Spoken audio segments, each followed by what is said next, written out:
respond. It is World War III. If they're not here, all hell is going to break out.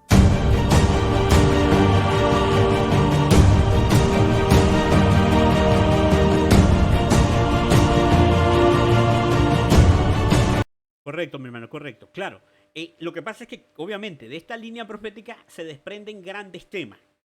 Claro, no es mi intención desviarme a otros temas, que es el punto que estamos tocando acá. Hay detalles ahí bastante importantes que son ignorados obviamente hoy en día. Solamente les hago a manera de, como dice, de publicidad o de cuña, como decimos aquí, cuña publicitaria, ¿no? Les tiro, o sea, les doy eso como un incentivo de un estudio, aparte otro estudio. Noten. Allí se usa la figura de la iglesia verdadera, ¿no? O sea, es decir, en el capítulo 12, el primer versículo, está hablando tanto de la iglesia del Antiguo Testamento como de la iglesia del Nuevo Testamento, es decir, con los apóstoles. Ya lo hemos mencionado. Obviamente, como decía el hermano Edgar, esa condición de la iglesia no permanece en pureza, sino que, como vemos en la historia, la iglesia apostata y la iglesia se corrompe, fornicando con los reyes de la tierra. Ahora bien,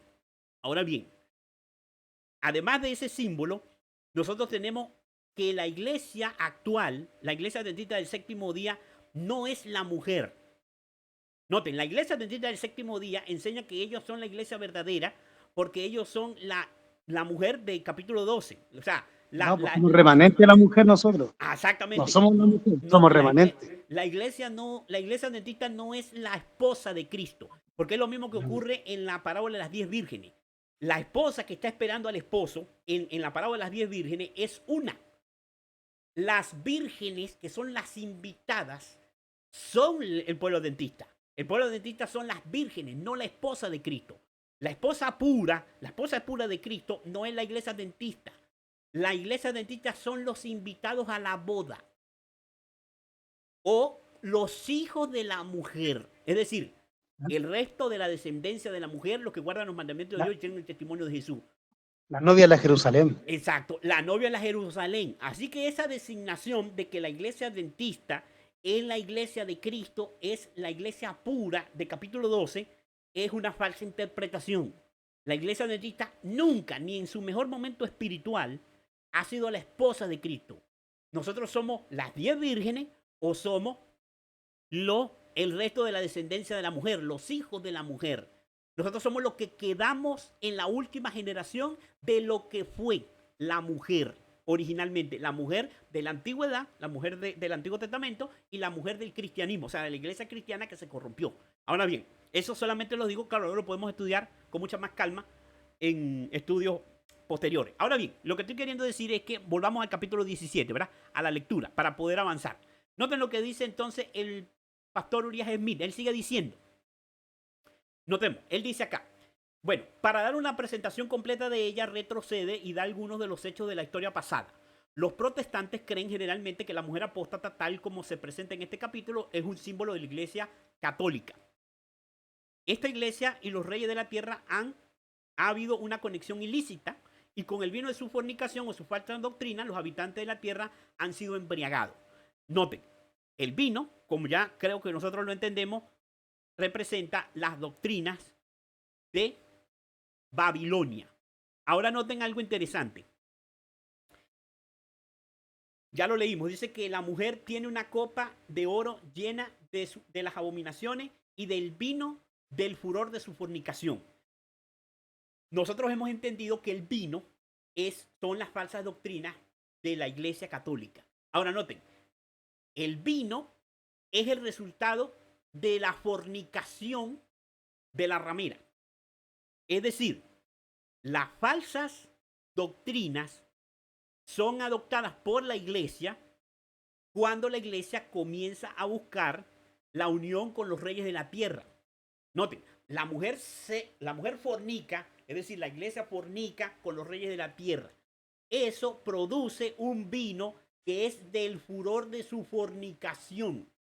Es decir, las falsas doctrinas son el resultado de relajar el cristianismo, de hacer el cristianismo más fácil al mundo, porque estoy buscando el apoyo del mundo, el apoyo de los poderes de la tierra, el apoyo de los gobernantes del mundo, y yo rebajo el cristianismo, corrompo la doctrina, introduzco los errores populares del mundo y del paganismo dentro de las doctrinas cristianas o de las doctrinas del pueblo de Dios, y eso se convierte en una doctrina intoxicante.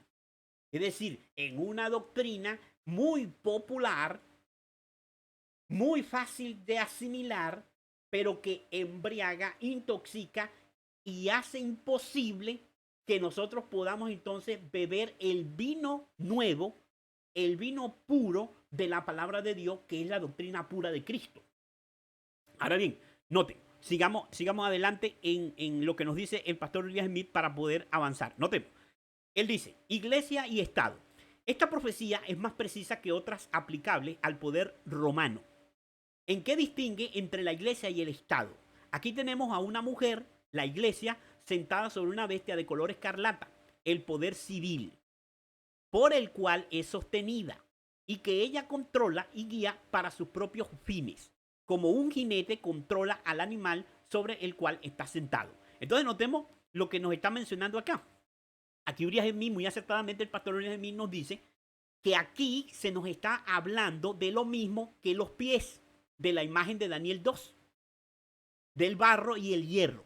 Pero se nos está hablando usándonos los símbolos de la bestia, de las bestias del capítulo 7, de Daniel capítulo 7. Se nos habla de una bestia, pero se nos habla de la unión entre la iglesia y el Estado, no como hierro y barro, sino como una mujer apóstata, una mujer ramera, que está encima del poder civil. Y que la mujer o la iglesia apóstata usa el poder civil para el cumplimiento de sus fines, así como un jinete usa su montura para, obviamente, para su propósito. Entonces, aquí se nos está mostrando el mismo símbolo que los pies en parte de hierro y en parte de barro cocido que vio Nabucodonosor en su sueño. Ahora bien, sigamos adelante, él nos sigue diciendo. Las vestimentas y adornos de esta mujer, tal como se presentan en el versículo 4, están en sorprendente armonía con la aplicación de este símbolo, pues la púrpura y la escarlata son los principales colores de las vestiduras de los papas y cardenales. Y entre las miriadas de piedras preciosas que adornan su servicio, según un testigo ocular, apenas se conoce la plata y el oro mismo. No se ve sino pobremente. Y de la copa de oro en su mano, símbolo de la pureza de la doctrina y de la profesión, que debería haber contenido solo aquello que no está adulterado y es puro, o, explicando la figura, solo lo que está en plena conformidad con la verdad, solo salieron abominaciones, y vino de su fornicación, símbolo adecuado de sus abominables doctrinas y prácticas aún más abominables. Entonces notemos que este símbolo es un símbolo sumamente interesante, el del vino. ¿Por qué razón? Bueno, se nos habla de la vestidura de la ramera, ya se hace la aplicación, que es el color predilecto de los jerarcas de la Iglesia Católica, el púrpura y el rojo. De hecho, fíjense, a raíz de la crisis de salud en la cual se encuentra el Papa actual, obviamente ya está por citarse el cónclave. Es decir, se están comenzando a reunir, están empezando a moverse. Ahí los vamos a ver. Los vamos a ver con sus vestiduras rojas, escarlata y púrpura. A la jerarquía de la Iglesia Católica. Ahora noten esto que él nos sigue mencionando. Entonces, estas doctrinas son sumamente abominables. Y de hecho, las prácticas de la Iglesia Católica y la depravación, es decir, la corrupción, la perversión de la doctrina cristiana, solamente tiene parangón cuando la comparamos con la fe católica y sus prácticas durante la Edad Media.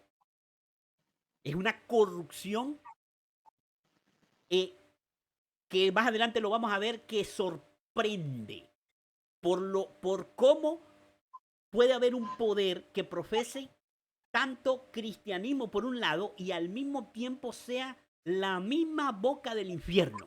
Es decir, sea un poder tan corrompido y tan apóstata. Ahora noten cómo sigue diciendo. El pastor Urias Emil lo dice así. Esta mujer es explícitamente llamada Babilonia. ¿Es Roma entonces Babilonia con exclusión de todos los demás cuerpos religiosos? Él hace la pregunta. Porque esta mujer se dice es Babilonia. Pero entonces él pregunta, ¿es Roma entonces Babilonia con exclusión de todos los demás cuerpos religiosos? Él responde, no. Por el hecho de que ella es llamada madre de las rameras. Como ya se ha notado, lo que muestra que hay otras organizaciones religiosas independientes que constituyen las hijas apóstatas que pertenecen a la misma gran familia. Eso a nosotros obviamente es bastante evidente y bastante claro de entender por cualquiera.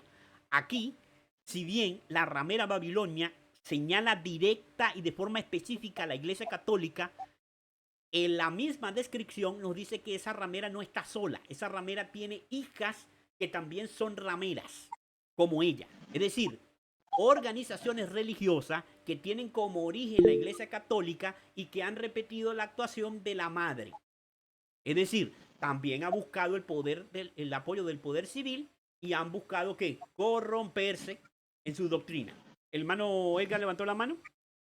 Sí, lo que pasa es que eso nos permite entender el capítulo 17, que a veces nosotros malinterpretamos pensando que ahí se está hablando solamente de la Iglesia Católica y en sí no es así, sino que se está hablando del sistema que es gobernado por la Iglesia Católica y el Papa, pero también todos los que componen ese sistema y acompañan al Papa en su rebelión, tanto paganos como protestantes.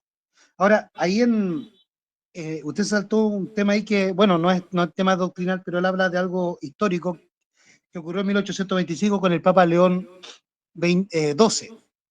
Y el Papa León XII, por allá por 1825, acuñó una moneda, una medalla de oro, que es verídica, existe. Y ya se mencionó él, Uriad mira aquí, con la leyenda Sedet Super Universum. Si ustedes googlean ese concepto que aparece aquí de Uriah Smith, Sedet, dice Sedet Super Universum, que significa el mundo entero es nuestra sede.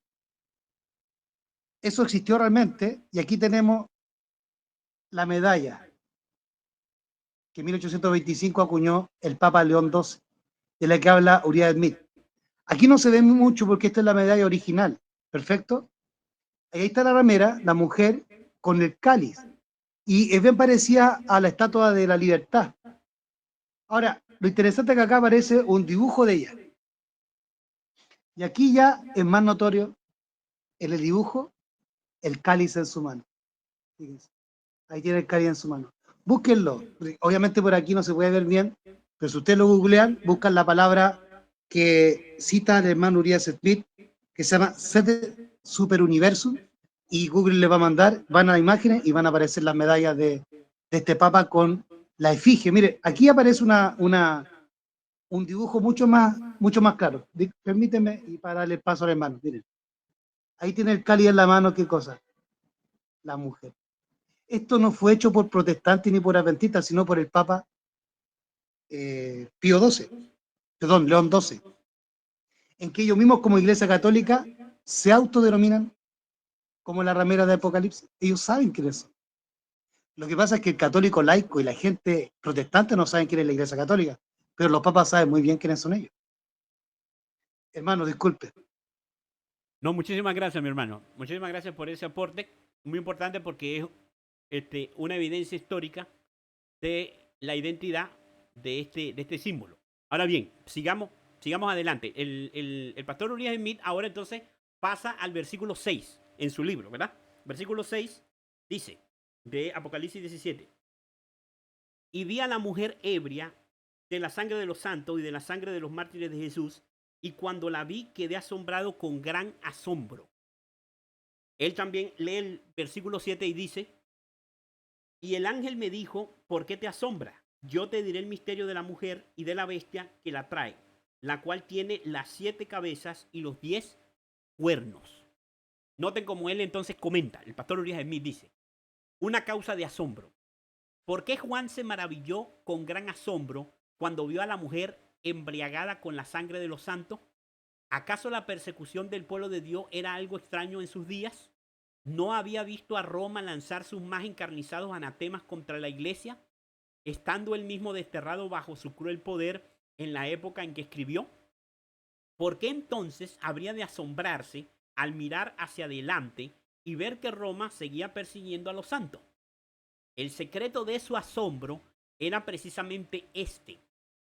Toda la persecución que había presenciado había sido de la Roma pagana, el enemigo abierto de Cristo. No era extraño que los paganos persiguieran a los seguidores de Cristo, pero cuando miró hacia adelante y vio a una iglesia profesamente cristiana persiguiendo a los seguidores del Cordero y embriagada con su sangre, no pudo sino maravillarse con gran asombro. Ahora, noten esto interesante. Quiero aprovechar aquí la oportunidad para, obviamente, hablar de esta reflexión que está haciendo el pastor Uriah Smith y mencionar otros puntos. Noten, él está diciendo que él se asombró, Juan se asombró a causa de que este era un poder, el poder el cual estaba viendo era un poder que se hacía pasar como cristiano, pero era un poder ampliamente perseguidor, cruel y despótico. Es decir, una mujer ebria de la sangre de los santos. Ahora, noten esto interesante. Aquí dice que estaba ebria, borracha de la sangre de los santos. Pero ¿por qué está borracha de la sangre de los santos si estás bebiendo de la copa del furor de su fornicación? Bueno, hermano, porque los santos caen bajo la negación de sus doctrinas. Y sus doctrinas son precisamente dogmas que deben ser aceptados y que el que no los acepta es perseguido. Entonces, las doctrinas de origen católico, que son realmente de origen pagano, son doctrinas intolerantes. Son doctrinas que establecen la intolerancia.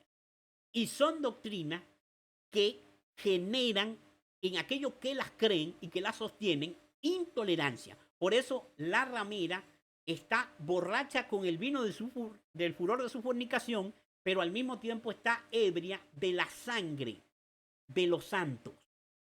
Porque el sostener estas doctrinas hace que sea un poder excesivamente perseguidor, intolerante y despiadado con aquellos que no aceptan sus doctrinas.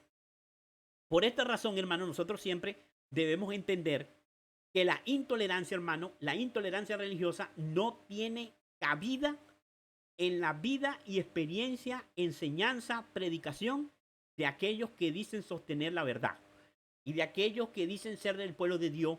Nosotros no debemos ser intolerantes, porque la intolerancia es el resultado de estar embriagado de doctrinas falsas. Si usted está bebiendo doctrina verdadera, si usted está bebiendo del vino, que es la sangre de Cristo, usted más bien está preparándose para seguir el ejemplo de Cristo, de sacrificarse por la verdad, y no está buscando si es necesario que los demás, para aceptar la verdad, tengan que ser humillados, tengan que ser perseguidos, tengan que ser calumniados y todo lo demás. Todas estas cosas están fuera del espíritu de aquellos que no tienen ningún contacto con ¿qué? Ni con la fornicación, porque estoy hablando de los 144,000, ¿verdad? Porque dice que los 144,000 no se contaminaron con mujeres porque son vírgenes. Entonces, un adventista del séptimo día de esta generación no contaminado con Babilonia debe tener mucho cuidado de que su espíritu esté completamente erradicado de ¿qué? De todo espíritu de intolerancia. Porque la intolerancia es el resultado de tener doctrina de Babilonia. Ahora bien, sigamos adelante. Un punto aquí, hermano, un punto aquí que quiero resaltar es un detalle que el pastor Uriah Smith no va a mencionar. Pero este ya es la segunda vez que él ya no lo va a mencionar. O sea, que él no lo va a resaltar. Y forma parte de lo que cuando volvamos a revisar el capítulo, porque nosotros estamos revisando la interpretación histórica, es decir, la interpretación pionera, estamos revisando porque encima de ella vamos a construir. Es decir, una vez que la terminemos, vamos a volver a empezar el capítulo y vamos a comenzar a ver los detalles que Uriah Smith no resalta. porque sencillamente a lo mejor él no comprendió, pero que están allí y que nos van a arrojar información adicional para nosotros poder ampliar la visión que él nos está presentando en su libro.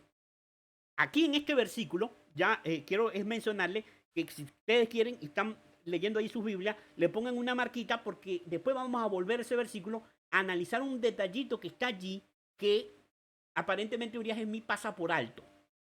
Ya hay otro anteriormente marcado, pero de todas maneras este es donde se ve más claro. Y cuando volvamos de nuevo a rastrear el capítulo, vamos a darnos cuenta de un detalle que está presente en este versículo que él no lo resalta, es decir, no lo explica. Ahora bien, sigamos adelante en la lectura. Dice acá, versículo 8, él salta al versículo 8, dice así.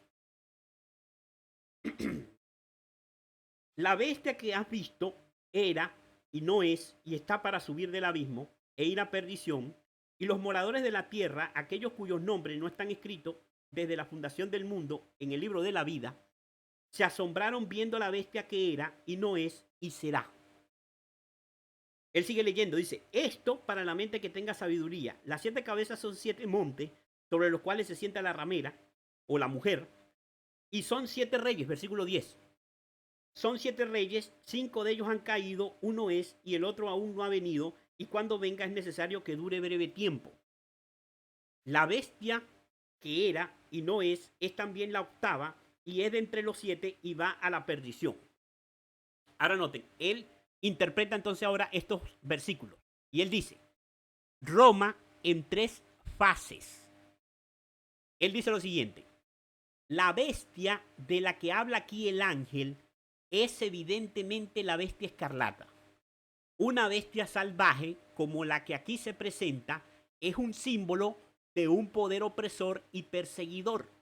Y aunque el poder romano como nación tuvo una existencia larga e ininterrumpida, pasó por ciertas fases durante las cuales este símbolo le era inaplicable y durante las cuales, por consiguiente, podría decirse que la bestia en profecía como la presente no era o no existía.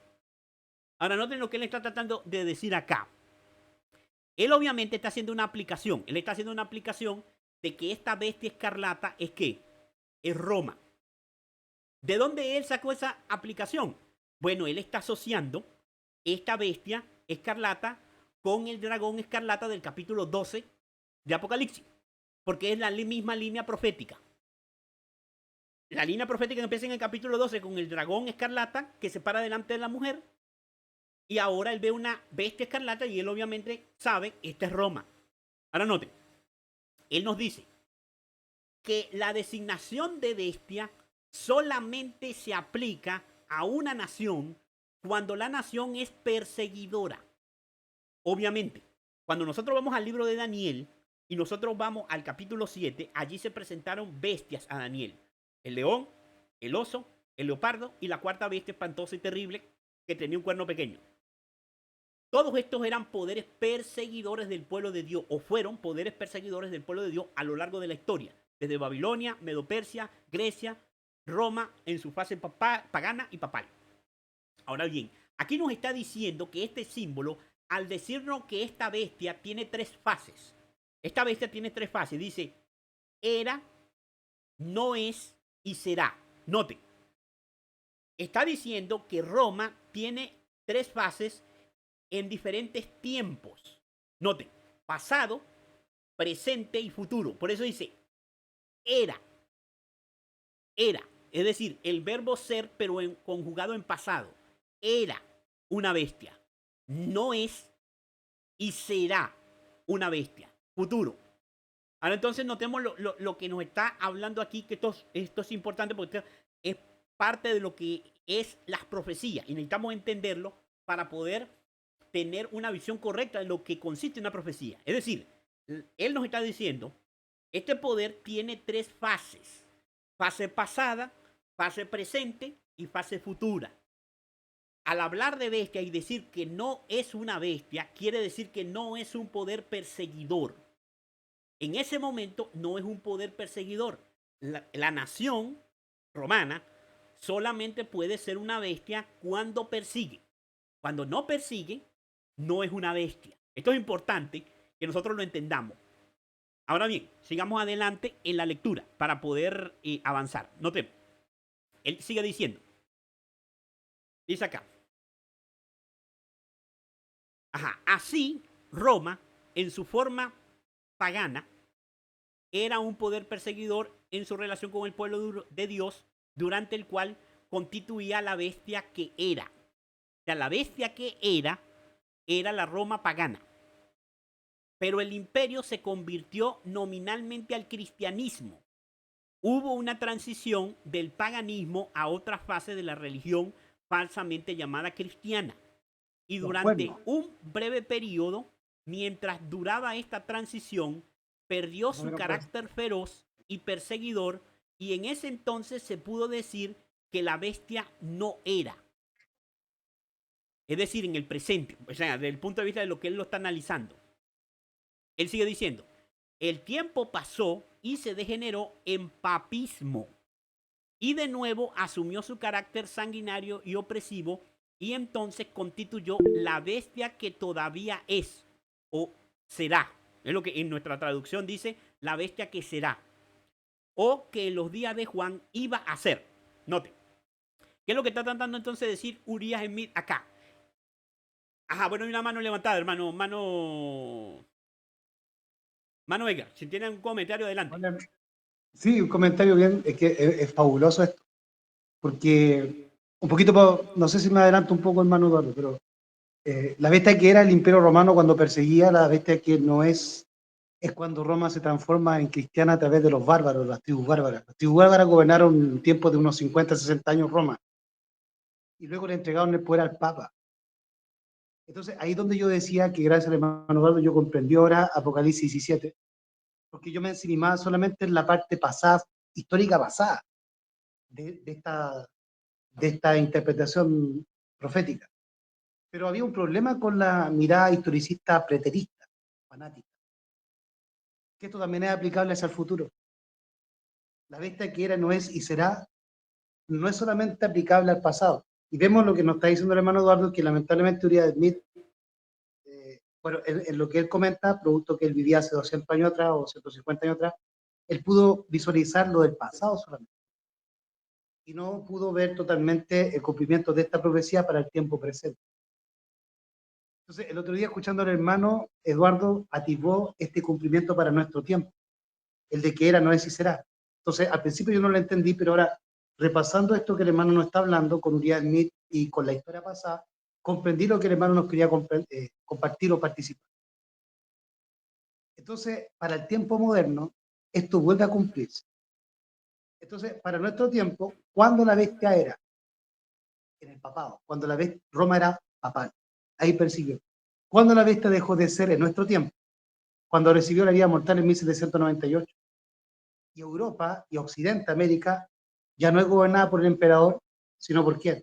Por los pueblos, las repúblicas, ¿no es cierto? Se forman las repúblicas occidentales en Europa y en América. Y se levantan las constituciones que nos rigen hoy en día. Y se deja de perseguir.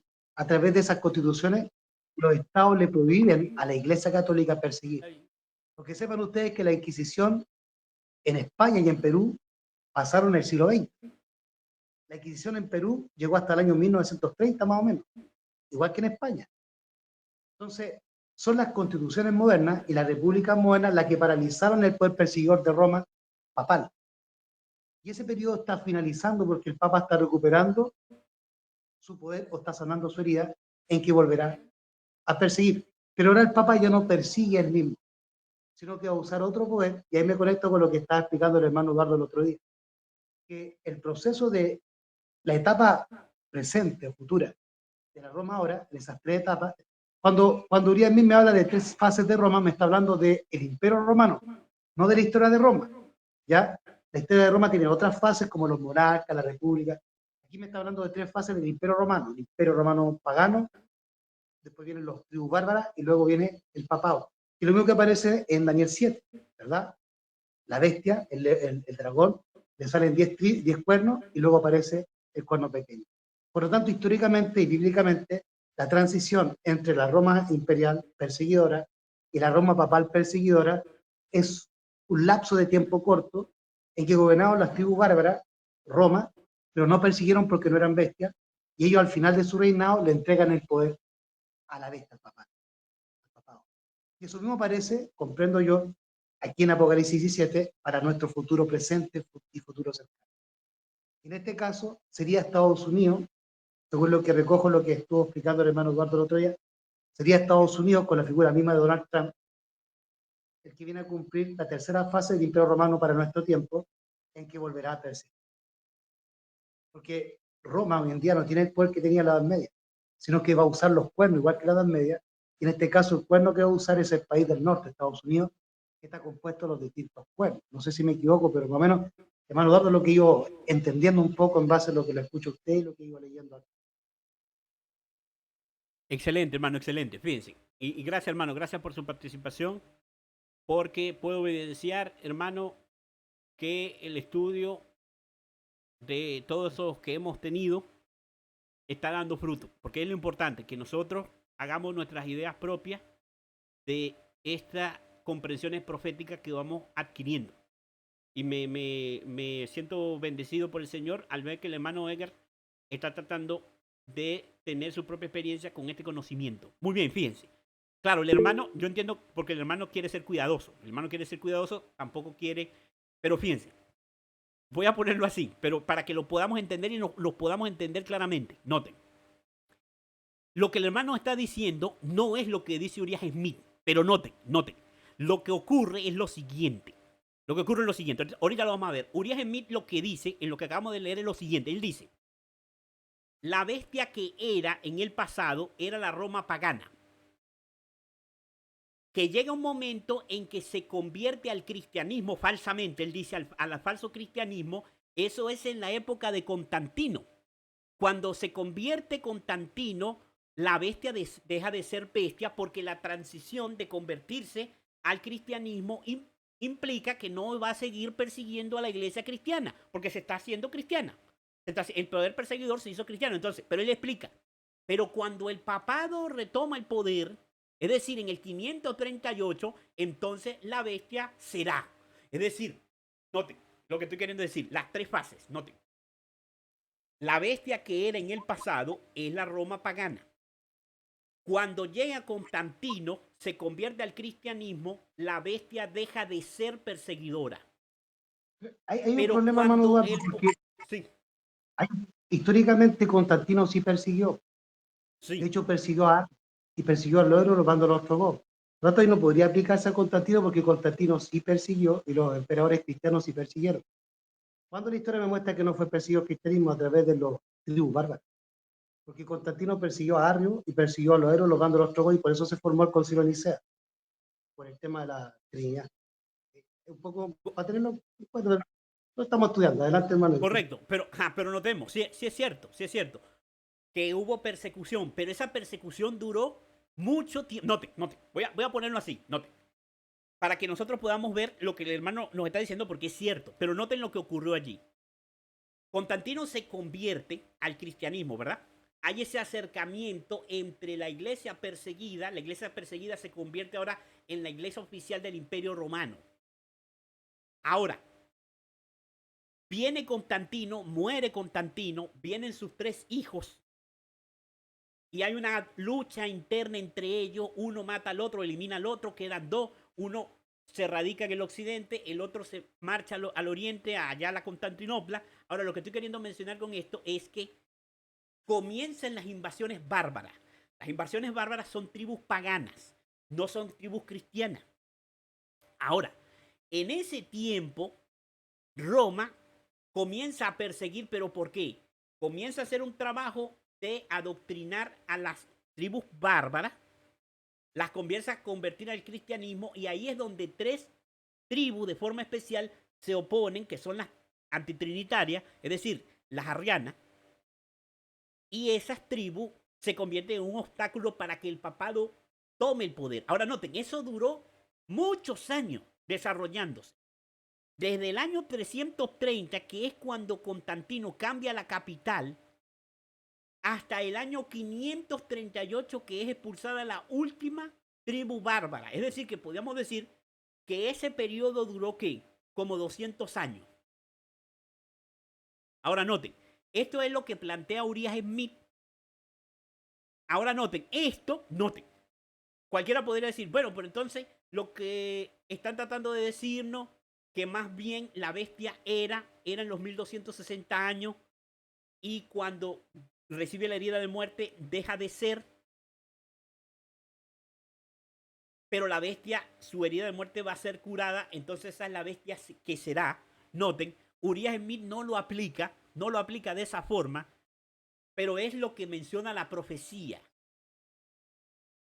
Vuelvo y repito, Uriah Smith no lo ve así, y él solamente se circunscribe a decir que esto se aplica a la historia del poder romano y no lo proyecta al futuro, porque Uriah Smith no entiende en ese sentido que eso que él está viendo está correcto, pero es simplemente un patrón donde la historia nos va a llevar a un Constantino moderno. Y si él está diciendo que Roma perdió la esencia de ser bestia cuando se convirtió al cristianismo, él está poniendo a Constantino como un antes y un después en la historia de la Roma pagana. Que Constantino convirtió a la Roma pagana en un poder aparentemente no perseguidor, pero él lo que estaba haciendo era preparar el camino para el surgimiento de la abominación desoladora. Es decir, el poder más perseguidor que se iba a levantar en la historia, que era el papado. Ahora notemos, la profecía, especialmente, vuelvo y repito, en esta línea profética de Apocalipsis, porque en el capítulo 13, que es el comienzo de esta línea profética, se nos menciona que el papado, la primera bestia de Apocalipsis 13, recibe una herida de muerte, pero su herida mortal va a ser ¿qué? Va a ser sanada. Si va a ser Entonces, sanada, si va a ser sanada, eso implica que el papado tendría una segunda supremacía. Y que la historia, esta historia que él está analizando, va a volver a repetirse. Porque la forma en que el papado va a volver a levantarse va a ser la misma forma en la que se levantó en la primera supremacía de los 1260 años. Él no lo ve así, vuelvo y repito, él no lo ve así porque él, noten, esto tiene que ver también, hermano, con el hecho de que ellos, como adventistas del séptimo día, eran como los israelitas que salieron de Egipto, que ellos no pensaron que iba a tomar tanto tiempo llegar a la tierra prometida. Ellos pensaron que todo se iba a cumplir en su generación. Por lo tanto, ellos no entendieron o no aceptaron que era concebible que iba a pasar tanto tiempo y que iba a verse en la obligación de cambiar los tiempos de tal manera que se iban a revertir los poderes e íbamos a tener que volver ¿qué? A empezar a ver la historia, repetir la historia. Ellos no lo vieron así, ellos no lo veían así porque ellos pensaban que ellos estaban preparados para la segunda venida de Cristo y que entonces la segunda venida de Cristo, como los cristianos de Tesalónica, pensaban que Cristo venía en sus días. ¿Y qué fue lo que ocurrió? Cuando llegan estos capítulos, no ven lo que está en el futuro, sino simplemente circunscriben todo a la historia que ellos conocían que estaba en el pasado. Lo que era un hecho consumado de la historia. Por eso él habla de Roma pagana. Entonces podríamos entender que la transición, entonces, Constantino y los emperadores que se cristianizan, ¿verdad? Correctamente, pero noten, esa historia, noten, Después, nosotros... Sí, estos emperadores cristianizados le dan el pase a las tribus bárbaras que gobiernan un muy poco tiempo, y después finalmente las tribus bárbaras son las que le entregan el poder al Papa, que se hace del poder finalmente medieval. Eso es correctamente, interesante, fíjense. que usted Sí, lo puede aplicar ahora para el tiempo presente, sí. muy interesante. Fíjense cómo tendríamos una aplicación actual de ese patrón que nos está dando Uriah Smith. Noten. El patrón que nos da Uriah Smith es correcto. Su interpretación es correcta. El problema de Uriah Smith es que él solamente lo presenta como la única forma de verlo. Era lo que les mencionaba anteriormente de la intolerancia al aumento de conocimiento. Ahora noten. Noten, si yo entiendo entonces, noten, tomo el patrón que él plantea. Roma pagana es la bestia que era en el pasado. El periodo de transición desde Roma convertirse en cristiana es un periodo en que la bestia dejó de ser bestia con Constantino hasta el año 538, donde el papado se levanta, toma todo el poder y la bestia vuelve a ser una bestia. Ahora noten, él está planteando esas tres fases de Roma. Esas tres fases se aplican a la actualidad, como lo planteó el Pues, hermano Edgar. Noten. coincidimos, hermano, porque al final usted igual coincide conmigo en el sentido, claro, usted está colocando a Constantino, yo al principio no lo colocaba, pero ahora comprendo que es parte de la transición, que luego va a pasar por los emperadores cristianizados, caen los emperadores cristianizados, vienen los reyes germánicos y finalmente le entregan el poder al Papa. Así que al final es la misma Correctamente. transición. Noten, Simplemente porque escuchar ahí hay un hermano, lo que patrón. hago es Sí, aprender más. Pues. sí. Ahí No, tenemos no. que ser tolerantes. Sí, fíjense, Tolerantes, lo que obvio. pasa es que necesitamos leer, leer de tal manera con un criterio amplio. No lo estoy diciendo que nosotros necesitamos es verlo de otra manera. Lo que pasa es que nosotros se nos ha enseñado porque nos han Muy acotado, nos inculcado necesitamos una mirada ser muy acotada, dogmáticos. muy teológica, muy Sí, claro. Tenemos que ampliar la mirada y entender más profundamente. correctamente. Voy a leerlo. Fíjense, voy a leer lo que él dice para que podamos ver dónde está la clave. Note cómo dice. Él vuelve a repetir para que quede clara la idea. Dice, noten. Él dice así. En las profecías como la presente no era o no existía, así Roma en su forma pagana era un poder perseguidor en su relación con el pueblo de Dios durante el cual constituía la bestia que era. La bestia que era Roma pagana. Pero el imperio se convirtió nominalmente al cristianismo. Esa conversión nominal al cristianismo fue por Constantino. Noten, pero el imperio se convirtió nominalmente al cristianismo, hubo una transacción del paganismo a otra fase de la religión, falsamente llamada cristiana, y durante un breve periodo, mientras duraba esta transacción, perdió su carácter feroz y perseguidor. Y en ese entonces se pudo decir que la bestia no era. El tiempo pasó y se degeneró en papismo y de nuevo asumió su carácter sanguinario y opresivo y entonces constituyó la bestia que todavía es o que en los días de Juan iba a ser. Ahora noten algo interesante aquí que no puedo dejar de señalar antes de pasar a la explicación. Noten, lo que nos está diciendo Urias en mí aquí es un principio de interpretación del método historicista de interpretación de las profecías. Noten, ustedes saben que hay varios métodos de interpretar profecía. Hay un método preterista, que es el método católico. Ahora, ¿cuál es el método católico de interpretación? Ellos dicen que las profecías se cumplen es en el tiempo del profeta. O sea, en relación al tiempo del profeta. Por eso ellos vienen y dicen que este conteo de las 7 cabezas son unos césares romanos y que eso se cumplió en el tiempo de Juan, que era un César pagano de la Roma pagana antes de que la Roma se hiciera cristiana, y todo eso se cumplió allí antes del año 100, es decir, antes de la muerte de Juan. Entonces, eso es la interpretación preterista católica. La interpretación futurista, noten, la interpretación futurista es la que nosotros vimos hace años, que es que dice que toman las 7 cabezas, o sea, las 7 cabezas de cuál estamos hablando aquí, de que la bestia era, no es y será, porque está en relación con 5 han caído, 1 es, y el otro está para subir del abismo, pero es necesario que dure breve tiempo, y después vendrá el octavo. Esa es una secuencia que está más adelante, pero está en relación con estas tres fases de Roma. Hay algunos que vienen y dicen que eran papas. Eso lo estaban poniendo en el futuro. Entonces dijeron que, noten lo interesante, unos dijeron primero que Juan Pablo II era el último papa. O sea, el papa, Aquí el iba a octavo papa. resucitar, ¿se acuerdan, hermano? Que iba a Ajá, resucitar. Claro, que ajá, era el séptimo y el octavo. ¿se acuerdan? exactamente. Eso viene del mundo evangélico. Después Lo que lo, pasa, exacto.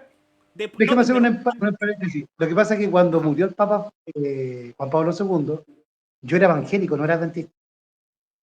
Entonces, esa interpretación de los 7 papas nace en el mundo evangélico y luego entra o penetra en el mundo adventista. como entran todas las falsas doctrinas del mundo evangélico al adventismo.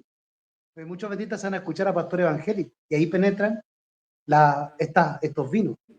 Y ahí apareció la interpretación de los 7 papas con el Papa Pío del 1929 y tal. Y eso venía del mundo pentecostal con estos 7 papas que tomaban a Juan Pablo II como el que debía durar, no sé cómo es lo que tenían, que era el sexto, después venía un séptimo, que era Benedicto, después venía el octavo, que era el Papa resucitado, pero como no resucitó Juan Pablo II, después inventaron que era Francisco, el que tenía el mismo carácter del Papa Juan Pablo, entonces era Francisco resucitando a Juan Pablo II en su carácter. Así la acomodaron después cuando no se cumplió eso. Exacto. Ahora fíjense lo interesante, hermano. Noten esto interesante. Es correcto lo que dice el hermano Edgar cuando él dice que esa es una interpretación evangélica, es decir, de las iglesias protestantes. Pero resulta ser, hermano, que esa es una interpretación católica. Los católicos creen que en el tiempo final se va a levantar lo que ellos llaman un antipapa, o sea, un papa malo, lo que ellos llaman el papa negro, pero ellos dicen que es un papa malo, que es un papa malvado que se va a levantar precisamente antes que se levante el papa más santo de toda la historia, que es el papa final. Noten, esto se los digo porque esto es una visión de un vidente católico, o sea, no, un profeta católico, no es bíblico obviamente, que tuvo esa visión. Es de origen Hablan del Papa jesuita. Negro, Sí, hablan del Papa Pedro, un tal Papa ajá. Pedro, no sé Un cuánto. Pedro, sí, ¿Te un acuerdas? Pedro que iba a venir satánico y no sé qué cosa y para allá. Bueno, esa interpretación. Ahora, los evangélicos tomaron la idea y obviamente, claro, ellos la aplican a todos los papas como siendo instrumentos de Satanás y obviamente se equivocaron. El pastor Gambetta hace muchos años hizo esta interpretación. Lo hizo también un pastor que se llamaba Edmundo Segarra, que era cubano. Y en el año más o menos, año 2000, ellos tenían esta interpretación. Y después fue retomada. Hace pocos años fue retomada Lo de tomó el nuevo por Walter alguna. Gallardo de Clamor Final. ¿Te acuerdas de Clamor Final? El Walter Cor- Gallardo andaba predicando también, porque correctamente. escuchaba que Ahora, fíjense lo por interesante. eso Cómo conozco toda. esa, por eso le estaba explicando eso, porque con el Walter Gallardo yo aprendí eso. Y ahí yo me di cuenta, no, pues tú eres evangélico, pues eso yo lo escuchaba con los evangélicos. Dijo, no, si los adventistas también predicamos eso. Correctamente. Pero y noten, entonces, hoy en día estamos en un tiempo, hermano, donde estamos viendo que esa interpretación era incorrecta. Yo hace algunos años, inclusive uno de los hermanos que había recibido, o sea, obviamente no lo digo en forma de que se note como orgullo, ¿no? Sino que, bueno, yo fue el instrumento por el cual le di la verdad de la deidad a ese hermano, ¿no? Ese hermano inclusive fue desfraternizado. Poco tiempo después, él viene y me trae la nueva interpretación de las 7 cabezas como siendo 7 papas. Y yo le dije, esa no es la interpretación correcta. Esa no es la interpretación correcta de las 7 cabezas. Ya tú verás, le dije yo, que ese papa que va a venir, que supuestamente es el último, no va a ser el último. Es decir, va a seguir el camino de todos los hombres. Va a morir y Eduardo, van a tener que nombrar a otro. Y ese acuérdese era, usted que ese era Francisco. Y fíjense ahora lo que era está Francisco el ocurriendo. octavo, ¿no Está es a punto cierto? de morir. Claro, claro, está por morir. ¿Y se acuerda cuando apareció Francisco que hizo Gambetta un video diciendo que Francisco era el último papa? En base a la interpretación de los 7 papas de 1929 para ahora. Entonces Correctamente, lo que está haciendo correctamente. Francisco, Ahora fíjense lo que estoy queriendo decir con esto. Ahora noten. Ese es el método futurista, esa interpretación. Ahora, el método que usaron los pioneros, que usó Guillermo Miller y que usa Uriah Smith en su libro, es el método historicista. ¿En qué consiste ese método historicista? El método historicista consiste de la siguiente manera. Las profecías comienzan a cumplirse en el tiempo del profeta que la recibe. Pero la profecía nos lleva al fin del mundo. Es decir, no se queda en la época del profeta, sino que a partir del momento en que el profeta la recibe, nos lleva al fin del mundo. Por eso nosotros vemos, porque eso es claramente visible en la Biblia, porque por eso Daniel, primero en las profecías del capítulo 2, capítulo 7, se le coloca un símbolo a Babilonia, que es la cabeza de oro y el león de 2 alas, del capítulo 7.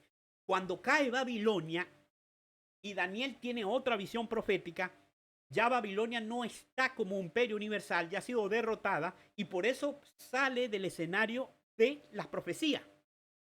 Y la profecía comienza es con el carnero que es Medo-Persia, porque ya Babilonia había caído, ya no era necesario que volver a usar un símbolo en base a un imperio que estaba caído, sino que la profecía avanzaba, y entonces avanzaba a la luz de la historia en ese momento presente del profeta.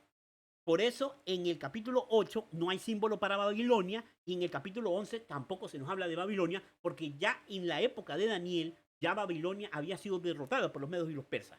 Ahora, por eso en el Apocalipsis que fue dado a Juan, la historia comienza a correr desde el tiempo de Juan. Las 7 iglesias son 7 iglesias que literalmente existían en el tiempo de Juan, pero su mensaje se expandía hasta el fin del mundo. Eran iglesias que eran tomadas como símbolo de las 7 etapas del cristianismo, y por eso las 7 mensajes de las 7 iglesias representan 7 fases de la historia del cristianismo hasta el cristianismo en su fase final, que es la Odisea, en el fin del mundo. Y así sucesivamente. Los sellos, las trompetas comienzan en la historia del Imperio Romano porque Juan está en el Imperio Romano, no en Babilonia. No, Cristo no le iba a dar una revelación de un símbolo que era aplicable a Babilonia, a Medo-Persia o a Grecia, a Juan, porque esa no era la época de Juan. La época de Juan, él ya estaba en el Imperio Romano, y por eso la historia de Apocalipsis parte es desde la historia del Imperio Romano. Ahora bien, esto es un principio que nosotros debemos entender para poder identificar cuál es el método correcto de interpretación profética, que, vuelvo y repito, es el historicista o el histórico, como se le llamen. Noten, no lo confundan con lo que los teólogos adventistas dicen, el método histórico crítico. No, esa es la perversión del método. Este es el método de interpretación profética que se llama historicista. Ese método fue el que, vamos a decirlo así, acuñó, por decirlo de una manera, Guillermo Miller. No fue que él lo inventó, porque él lo tomó a su vez de los reformadores protestantes y de aquellos que estudiaban la profecía, como Joseph Wolf, inclusive el mismo Isaac Newton, etc. Pero lo que estoy queriendo mencionar es que vean la diferencia clara entre un método y otro. Ahora, ¿por qué menciono esto en relación con este versículo que estamos leyendo acá? Porque después vamos a volver y nos vamos a dar cuenta que lo primero que hace el capítulo, que Uriah Smith, vuelvo y repito, no lo ve. Uriah Smith no lo ve, pero lo primero que hace este capítulo es ubicar al profeta en otro lugar. Es decir, una cosa que no se hace en las demás líneas proféticas, ni las de Daniel, ni las de Apocalipsis, sino es en este trozo, en este capítulo 17.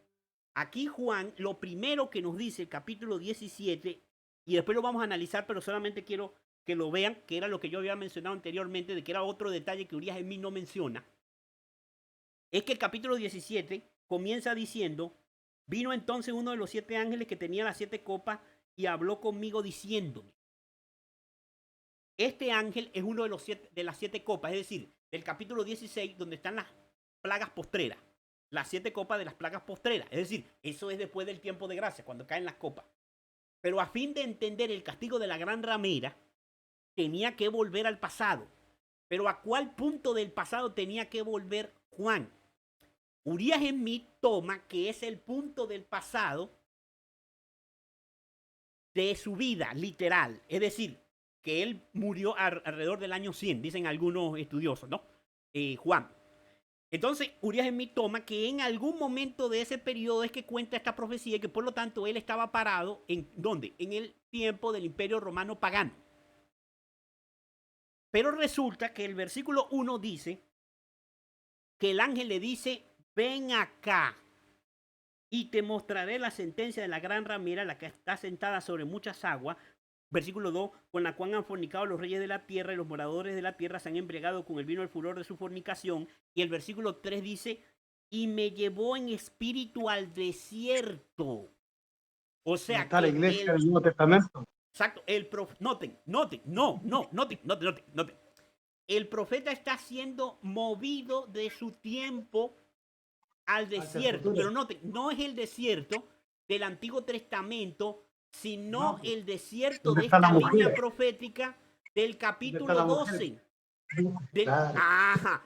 Y cuando ustedes van al capítulo 12, noten, vamos rapidito al capítulo 12. Capítulo Simplemente que 12. hay alguna característica del pasado para que usted identifique a Roma, pero en realidad el capítulo 17 está proyectado hacia el futuro, hasta a presente y futuro.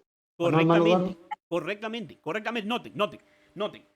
En el capítulo 12 nos ayuda a identificar cuál es ese desierto que en el capítulo 17 va a ser llevado Juan.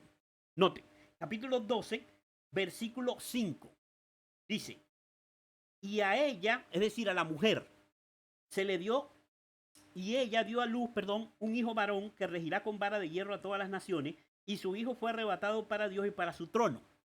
Versículo 6.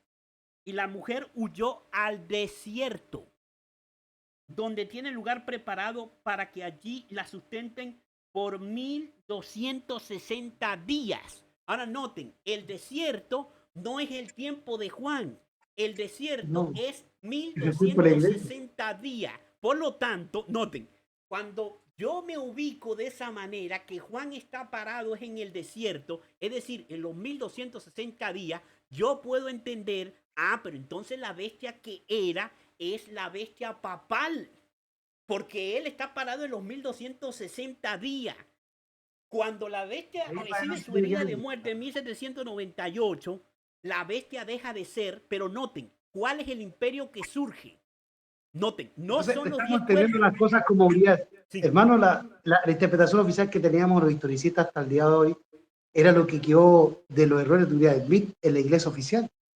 Entonces, por eso siempre se nos presenta como que Juan está hablando del tiempo, de su tiempo. Y no es así, Noten, pues está noten, hablando claro, del claro, tiempo. sí, claro, noten, yo lo que veo es lo siguiente, hermano, fíjense, no era que eran errores, o sea, aclaro, no es que son errores de Uriah Smith, el problema radica, hermano, que como ellos ¿Dónde se lo posicionaba? vieron, noten, como una interpretación categórica para su tiempo, noten, en todos nosotros, hermano, porque yo lo he visto inclusive en los intérpretes de la profecía de este tiempo, en los intérpretes modernos, que tienen mucha verdad.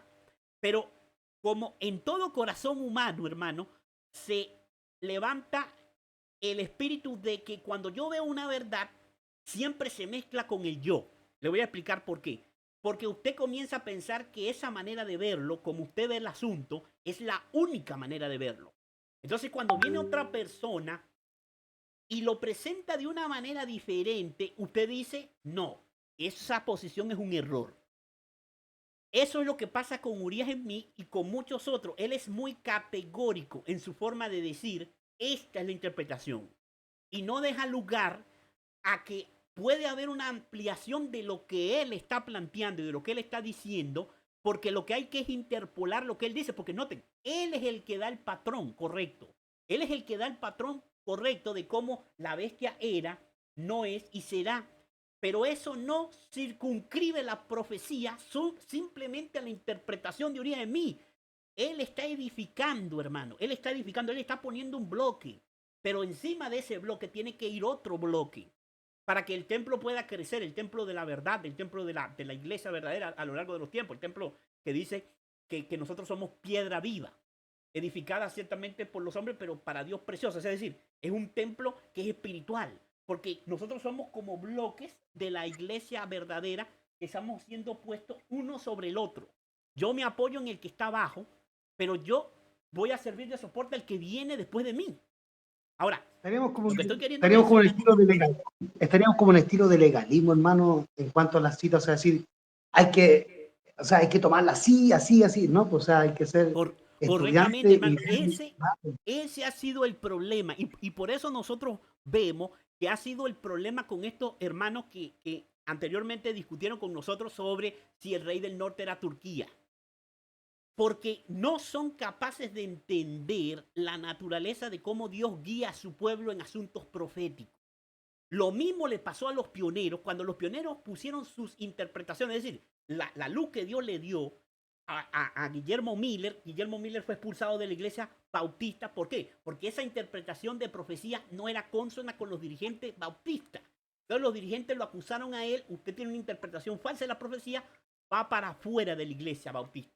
Y lo mismo, Hermano Dado, para llegar a comprender la profecía tenemos que pasar por tiempos de chasco, de errores, que nos equivoquemos, los corrijamos, sino que tenemos que partir de la base de la comprensión o del método correcto. Si aplicamos el método correcto, obviamente nos vamos a equivocar en algún momento, pero si seguimos en esa perseverancia de buscar la luz, finalmente el Señor nos va a corregir, porque de esa forma el Señor guió al pueblo adventista. Los adventistas al correctamente, mi principio hermano. tuvieron algunos errores, pero al continuar y perseverando en esa búsqueda, se fueron puliendo y Dios, finalmente el Señor le entregó la luz pura. Correctamente, Entonces nosotros correctamente, tenemos que porque hacer lo mismo. nosotros debemos Y tenemos entender que que tener esa humildad pues, para escucharnos, y, ¿no es cierto? Y escucharlo a usted, a otros que vengan con él, y ahí vamos a ir juntando todo y vamos a entender en un todo lo que Dios nos está revelando a cada uno, porque Dios nos puede estar hablando individualmente a cada uno según las percepciones que tengamos. Entonces, al unirnos y al escucharnos unos con otros, podemos sacar el limpio de lo que Dios nos está mostrando a cada uno individualmente. correctamente, correctamente. Noten, ese es el crecimiento de la iglesia, del cuerpo de Cristo. Por eso es que dice, la mano no le puede decir al ojo, o el ojo no le puede decir a la mano, no, no te necesito, vete de mí.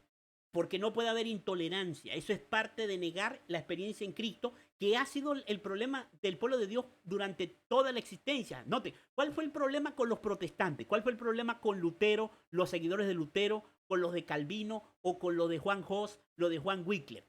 Que solamente reformaron hasta donde el reformador reformó.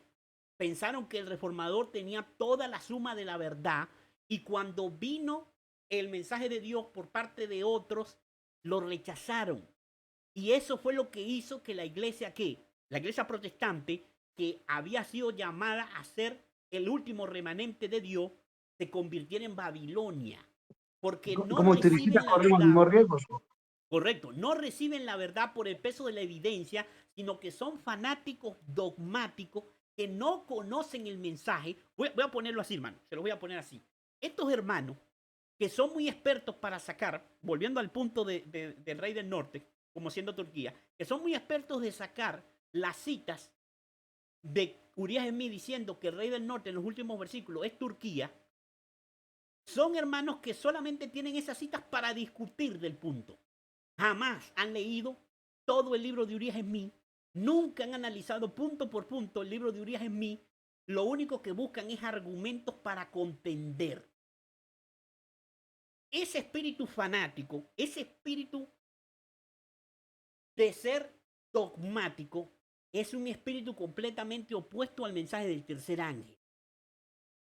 Usted podrá estar aparentando que está defendiendo el mensaje del tercer ángel, pero si usted lo que hace es estudiar para buscar armas, o sea, tomar declaraciones de la Biblia, del espíritu de profecía, como armas para iniciar disputas, controversias doctrinales, usted no ha entendido el mensaje del tercer ángel, porque estudiar la Biblia y estudiar el espíritu de profecía y las grandes verdades del mensaje del tercer ángel son para transformarnos a nosotros mismos, para tener el carácter de Cristo. Y el carácter de Cristo es un carácter de amor, de tolerancia, de paciencia, de humildad, donde yo reconozco humildemente que otro puede tener una comprensión más avanzada de los temas bíblicos, y yo debo examinarlo a la luz de la Biblia, a la luz del espíritu de profecía, y yo debo entonces estar dispuesto a aceptar, porque eso es parte de la experiencia del sellamiento, porque eso fue parte de la experiencia del mensaje de 1888. El problema en 1888 fue que como vino Wagner y Young, y Wagner y Young no tenían reputación para ese momento de pionero, los pioneros verdaderos, los que estaban trabajando en la obra de 40 años atrás, no quisieron aceptar su testimonio porque aparentemente ellos eran nuevos, eran novatos en el mensaje. Pero ellos no debieron haber hecho eso, sino tener la experiencia de la hermana White. La experiencia de la hermana White cuando escuchó el mensaje de Wagner y Young, ¿cuál fue? Esto es lo mismo que yo he estado estudiando y conversado con mi esposo durante años. Es decir, la hermana White ya entendía el mensaje de 1888. La diferencia fue que Waggoner y Young lo presentaban de una manera más categórica porque eran hombres más jóvenes y eran hombres más, digamos, ardientes en el sentido de su temperamento, eran hombres más directos de palabra y presentaron el tema de una forma categórica. Y los otros pastores no pudieron soportarlo porque no era la forma como ellos lo habían escuchado anteriormente y porque no venía de los labios de las personas que ellos estaban esperando que viniera un mensaje de aumento de luz, es decir, un conocimiento más avanzado en algún punto de la verdad. Pero la hermana White sí tuvo la experiencia y cuando ella escuchó a Waggoner y Young, ella se dio cuenta que ella tenía años Hermano hablando Eduardo, con por su eso esposo de hay ese una cita de la punto. hermana Juárez que habla lo Sí, que usted dice, sí, que dice que hay personas en el mundo adventista y cristiano que no aceptan las verdades si no vienen de las personas que ellos esperan que vengan esas verdades. Quizás ese testimonio que ella escribió fue por lo que ella vivió y experimentó de los mismos pioneros en 1888. correctamente. Entonces ellos esperaban que quizás se levantara un Jaime White, una hermana White, un Urias Smith, o sea, los que eran pioneros históricamente, y no fue así, sino que se levantaron unos pipiolos. Recuerden que a John Waggoner se les trataba de pipiolo. ¿Qué quiere decir? Jovencito. Se los Exactamente. trató, Butler los trató de pipiolo, claro, Como unos los novatos rebajaron. los trataron, como unos novatos incipientes, o sea, unas personas que estaban recién llegadas al adventismo, que no entendían bien los hitos antiguos y que por lo tanto estaban desviando la atención de los hitos antiguos. Y resulta ser que fueron los hombres a los cuales le dio la revelación de la esencia del mensaje del tercer ángel. Ahora noten, volviendo a la profecía, volviendo a lo que estamos estudiando, hermano, noten, entonces, de todas maneras, después vamos a volver a repasar. En el próximo estudio lo vamos a volver a hacer. Así que si alguno no está entendiendo bien, no se preocupe porque vamos a volver a repasar. Ya habiendo entendido la posición de Urias Smith, después vamos a volver otra vez al principio del versículo para analizar esos otros detalles que Urias Smith no resalta acá en su capítulo, en el libro de Daniel. Ahora, lo que estoy entonces queriendo decir con esto, porque ya que toqué ese punto lo voy a aclarar, noten en lo siguiente, que ese versículo 3 y el versículo que leí anteriormente, que yo les dije, háganle una marca a este versículo porque después vamos a volver a ver que es el versículo 7, donde dice, y el ángel me dijo, ¿por qué te asombra? Yo te diré el misterio de la mujer y de la bestia que la trae, la cual tiene 7 cabezas y 10 cuernos. Noten lo que dice el versículo 6 también. Dice, vi a la mujer ebria de la sangre de los santos y de la sangre de los mártires de Jesús, y cuando la vi quedé asombrado con gran asombro. Noten, ese versículo me añade evidencia adicional de en qué punto de la historia está parado Juan. Y que por lo tanto me va a permitir identificar cuál es la bestia que era en pasado, no es en presente para él y será en futuro para él. Yo necesito identificar dónde está parado Juan. Juan está parado en el desierto, es decir, durante el periodo de 1260 años de supremacía papal, porque en el capítulo 12 me dice que la mujer huyó al desierto, donde tiene preparado lugar por Dios para que la sustenten por 1260 días. Ahora noten lo que estoy queriendo decir. El desierto es el lugar. El tiempo del desierto son los 1260 años de supremacía papal. Ahora, ¿en qué lugar exacto del periodo de la supremacía papal está parado Juan? El versículo 6 nos los dice. Está parado en el punto de ese periodo de tiempo donde la gran ramera está ebria de la sangre de los santos. Yo pregunto, cuando uno se emborracha, cuando uno llega al estado de ebriedad, ¿es primero o antes de beber? O sea, ¿yo me emborracho antes de beber o después de que he bebido mucho? Para ser exacto, a veces hay algunos que miran el corcho y se curan. O sea, obviamente hay que beber para emborracharse, pero aquellos que ya muchos años siendo alcohólicos miran la botella y se Claro, emborrachan. Eso yo lo entiendo. Pero en el claro, sentido estricto, hay que beber para emborracharse.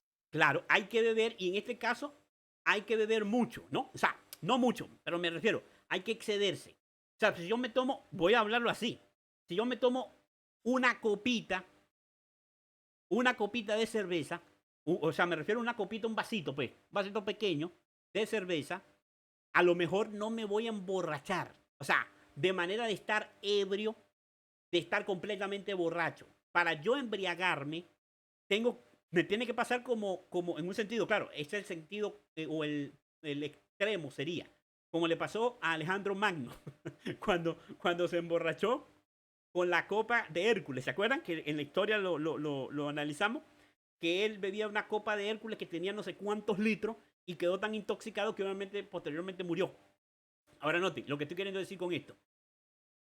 Si Juan vio a la mujer ebria de la sangre de los santos, y esto representa que la Iglesia Católica durante los 1260 años persiguió a los mártires de Jesús, al pueblo de Dios, si él la ve ebria, ¿eso fue al final del periodo de persecución o al principio del periodo de persecución? Tiene que Al haber sido final, al final del periodo de persecución. Es decir, que Juan está parado al final de los 1260 días. Él está parado en 1798. Entonces, cuando él ve la bestia que era, se está refiriendo a quién? Está incluyendo la Roma papal. La bestia que no era es la bestia que surge en 1798. ¿Cuál es esa bestia? A ver, ¿cuál es la bestia que surge en 1798, hermano? Estados Voy a... Unidos. Correctamente, mi hermano. Correctamente. Noten, voy a leerlo para confirmar lo que el hermano nos está diciendo. En 1798, la bestia que no era bestia era Estados Unidos de Norteamérica. Voy a leerlo. Noten. Noten como dice acá. Voy a buscarlo por acá. Déjenme buscarlo. Noten, aquí está. Conflicto de los siglos, página 436 en esta versión digital. O pueden también ubicarlo en el capítulo 26, los Estados Unidos en la profecía. La Mana White dice, conflicto de los siglos. ¿Cuál era en 1798 la nación del Nuevo Mundo cuyo poder estuviera entonces desarrollándose de modo que se anunciara como una nación fuerte y grande capaz de llamar la atención del mundo? Ella dice, la aplicación del símbolo no admite duda alguna. Una nación, y solo una, responde a los datos y rasgos característicos de esta profecía. No hay duda de que se trata aquí de los Estados Unidos de Norteamérica. Te Ahora puedo noten, compartir una cita. Mira, noten. Eduardo, Ajá, dígame, hermano. Diga, hermano. hay una cita corta del comentario de la hermana White del 7a Ajá. de Apocalipsis 17:13, cuando dice que los cuernos tienen un propósito de entregar la autoridad al Papa, a la bestia. Entonces, se conecta con lo que tú estabas leyendo y con otras citas que hay que dice que el protestantismo es el que le va a volver el poder al Papa, como lo dice Apocalipsis 13. Entonces, en ese protestantismo están los cuernos, o los reyes de la tierra, con los cuales se asocia la mujer. Entonces dice, estos tienen un mismo propósito, habrá un vínculo universal de unión, una gran armonía, una alianza de las fuerzas de Satanás, y entregarán su poder y su autoridad a la bestia. Así se manifestará el mismo poder arbitrario y opresivo contra la libertad religiosa, la libertad de adorar a Dios conforme a los dictados de la conciencia, como lo hizo antes el papado, cuando persiguió a los que se atrevían a no conformarse con los ritos y las ceremonias religiosas del romanismo. En la lucha que se librará en los últimos días, estarán unidos en oposición al pueblo de Dios todos los poderes corruptos que se han apartado de la lealtad a la ley de Jehová. En esta lucha, el día de reposo del cuarto mandamiento será gran punto de disputa, pues es el mandamiento del día de reposo, se identifica el gran legislador y creador. Entonces ahí nos está diciendo lo que usted nos está diciendo finalmente, o sea, nos está colocando como punto de partida del poder perseguidor al papado. Luego hay una fase en que el Papa no persigue, que es cuando recibe la vida y Occidente se transforma en república. Ajá, Pero luego a través del poder de Estados Unidos va a volver a perseguir. correctamente, hermano. Pero noten lo que estamos entonces viendo aquí. El que nos da el patrón es Uriah Smith. Ahora noten. Lo que estoy queriendo mencionar con esto es lo siguiente. Noten, él dice que la bestia no era bestia. ¿Por qué razón? Porque la bestia había aceptado nominalmente el cristianismo. Noten, él no dice literalmente Constantino. Él no dice literalmente Constantino. Él lo que dice es por qué la bestia no era bestia. Y la razón por qué la bestia no era bestia era porque había aceptado nominalmente el protestantismo. Ahora yo pregunto, noten, ¿qué es lo que está ocurriendo actualmente? El actual presidente de Estados Unidos, que lo hemos identificado anteriormente, que la profecía parece indicar que está ocupando el lugar del Constantino romano. El actual presidente de los Estados Unidos, su eslogan de campaña, según su ideología de política, es que él está rescatando la base de Estados Unidos. Es decir, está volviendo a ser América grande. Es decir, ya América era grande, dejó de ser grande por los demócratas, la culpa era de los demócratas, y él entonces ahora va a volver a ser América grande de nuevo. Ese es el eslogan de Donald Trump. O sea que él dice, noten, él dice nominalmente, de nombre él dice que él está volviendo a los antiguos fundamentos de la nación norteamericana. Es decir, nominalmente él está volviendo al protestantismo, según él. Eso es lo que él dice. Eso es una manera equivocada y errónea de unir la iglesia con el Estado. Pero él, noten, cuando Constantino se convirtió al cristianismo, Constantino confesó de que esa religión que ellos habían estado persiguiendo, es decir, los césares romanos, al perseguir a los cristianos, resulta ser que estaban persiguiendo a la iglesia verdadera.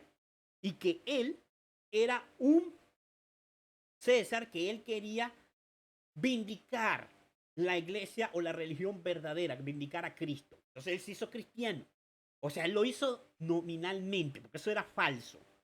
Él solamente lo hizo por ganar influencia política, por ganar la influencia de los cristianos que se habían multiplicado. Él necesitaba el apoyo de esos cristianos para consolidar las conquistas y los logros que él quería lograr en su mandato como César. Ahora, lo que estoy queriendo decir con esto es que si yo tomo entonces y entiendo que Juan está parado en el desierto, es decir, al final de los 1260 años, yo entiendo que está parado en 1798, en el tiempo del fin.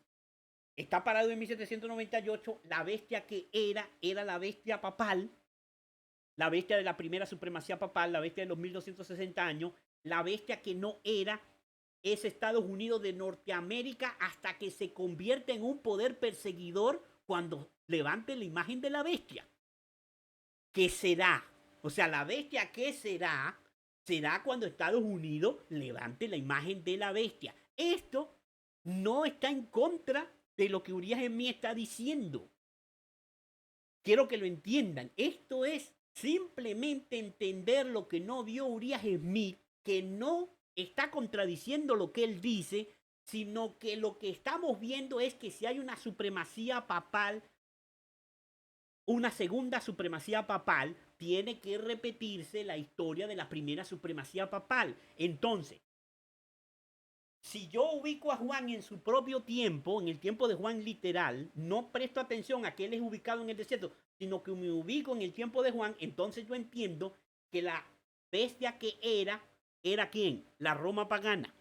La bestia que no era en ese acercamiento y en esa aceptación nominal del cristianismo en tiempo de Constantino, y a medida que surge el papado en el año 538 es que la bestia llega a ser la bestia que será, la que está en el futuro.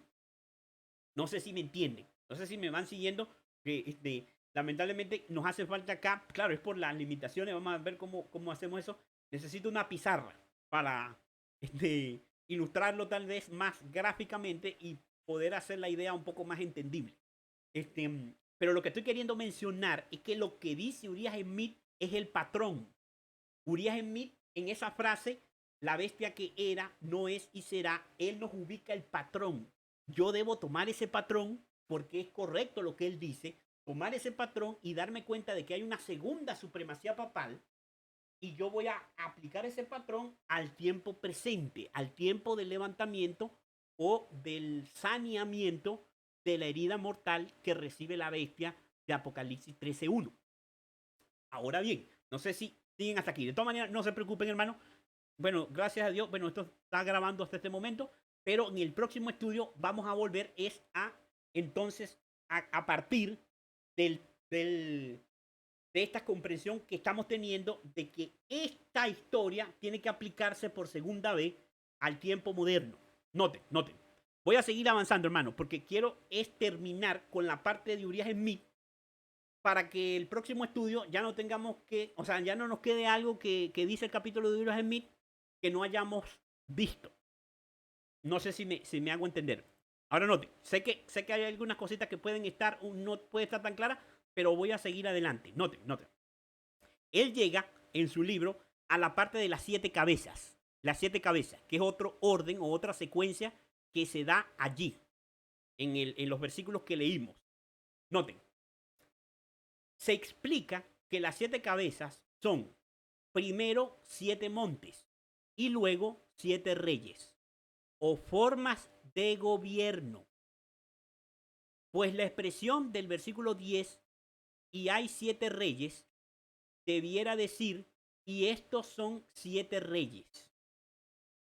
Noten entonces lo que él está estableciendo primeramente aquí. Él está diciendo que las 7 cabezas se dice que son montes, pero también se dice que son reyes. Y si son reyes, está hablando de formas de gobierno, hermano. O sea, forma de gobierno civil. Civil. Esto quiero recalcarlo, ¿verdad? Estamos hablando de formas de gobierno civil cuando se nos hace mención a reyes. Sigo leyendo. Noten. Y hay 7 reyes, perdón, dice acá, 5 han caído, dice él. 5 han caído, dice el ángel, o han pasado.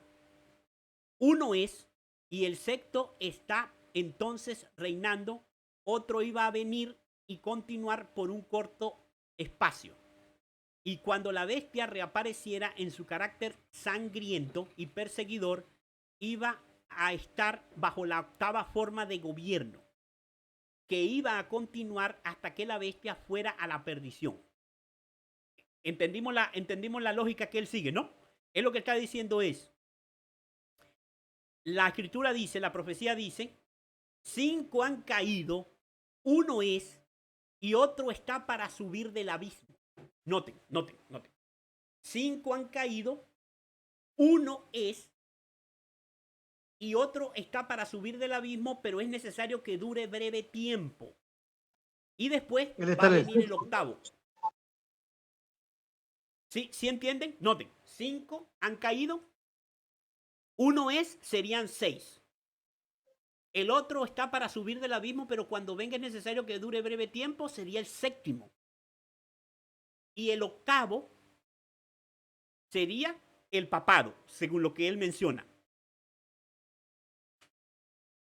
Noten, noten, no sé si captan esa secuencia. Voy a seguirla leyendo para que lo podamos comprender. Él dice, noten lo que él dice, vuelvo a repetir. 5 han caído, dice el ángel, o han pasado. Uno es, el sexto estaba entonces reinando, otro iba a venir y continuar por un corto espacio de tiempo, y cuando la bestia reapareciera en su carácter sangriento y perseguidor, iba a estar bajo la 8ª forma de gobierno, que iba a continuar hasta que la bestia fuera a la perdición. Entonces es cuando él dice, noten esto importante, las 7 formas de gobierno que han existido en el Imperio Romano se suelen enumerar de la siguiente manera. Número 1, real. Número 2, consular. Número 3, decemvirato. 4, dictatorial. 5, triunvirato. 6, imperial. Y 7, papal. Entonces noten lo que él está diciendo. Él está aplicando formas del gobierno civil.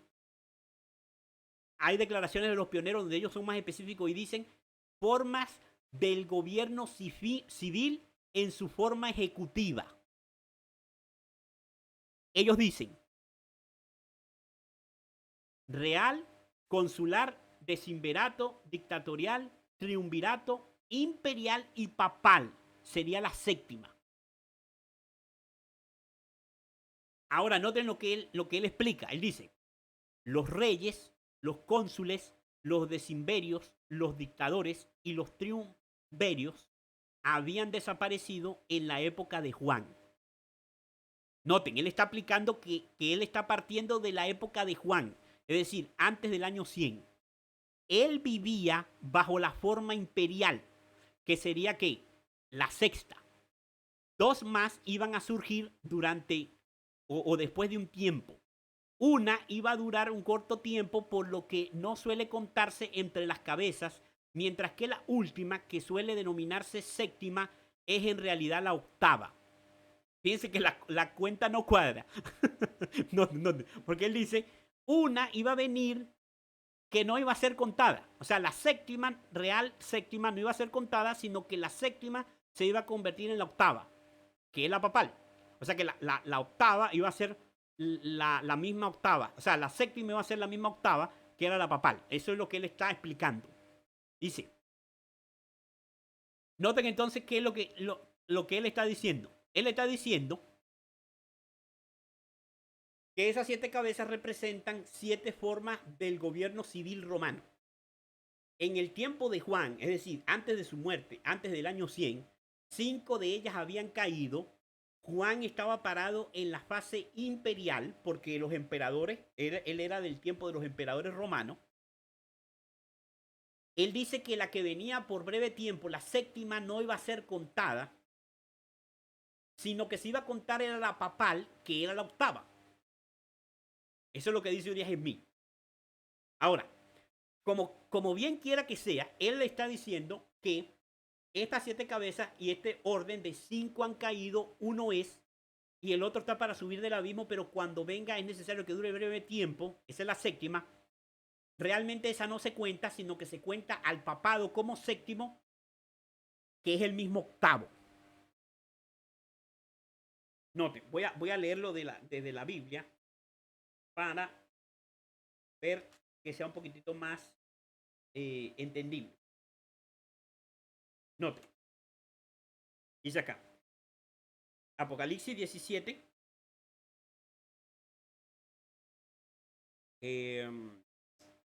10, bueno, 9 y 10. Esto para la mente que tenga sabiduría. Las 7 cabezas son 7 montes sobre los cuales se sienta la mujer. Y son 7 reyes. 5 de ellos han caído, uno es, y el otro aún no ha venido, y cuando venga es necesario que dure breve tiempo. Y la bestia que era y no es también el octavo, y es de entre los 7 y va a la perdición. Noten entonces lo que él está diciendo. 5 han caído, uno es el presente. El que es uno es el que no es bestia, porque son las 3 fases anteriores que él explica. Noten, la bestia era, son los 5.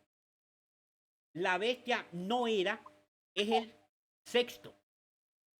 Uno viene por breve tiempo y es necesario que dure breve tiempo y después viene el octavo. Esa es la bestia que será. ¿Cómo puede ser, cómo puede ser el séptimo el Papa si debe durar breve tiempo cuando el Papa en su primera fase duró 1260 años? O sea, en la fase papal, el Papa duró más que el Imperio Romano. Entonces, ¿cómo podría decirse que la séptima cabeza es el Papa y también el octavo, cuando la séptima debe durar breve tiempo y la séptima debe entregarle el poder al octavo? Noten. Hago la aclaración. Él lo que está diciendo es que la cabeza que dura breve tiempo es el periodo de transición. El periodo de transición entre la bestia, cuando deja de ser bestia, que se convierte nominalmente, y entonces hasta que el Papa aparece en 598, ahí es el octavo. O sea, el 598 es una transición, hasta hermano. 1798. Ajá, ¿sí El me séptimo entienden? es una transición. Ajá, ok, eso es lo que él está planteando. Pero noten, Está bien, la transición. Pero la corporación tomó eso y hizo una. Claro, noten, lo que pasa es que, fíjense, esto no es fácil de entender, hermano. Yo entiendo que esto no es fácil de entender. Claro, tampoco lo estamos ilustrando. Por eso le decía, tengo que escribirlo, que ustedes lo vean visualmente para tratar de digerirlo. Porque noten lo que dice el versículo. El versículo dice, esto es para la mente que tenga sabiduría. O sea, esto no es para cualquiera. Dice, esto es para la mente que tenga sabiduría. Decía el versículo 9. Las 7 cabezas son 7 montes sobre los cuales se sienta la mujer. O sea, esto no lo va a entender todo el mundo correctamente. Es difícil de entender, es lo que quiero decir.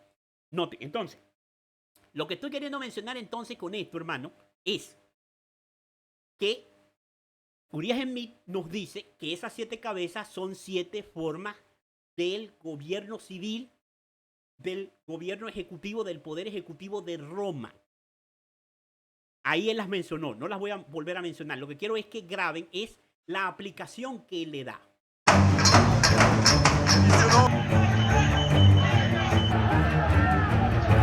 If we respond, it is World War III. If they're not here, all hell is going to break out.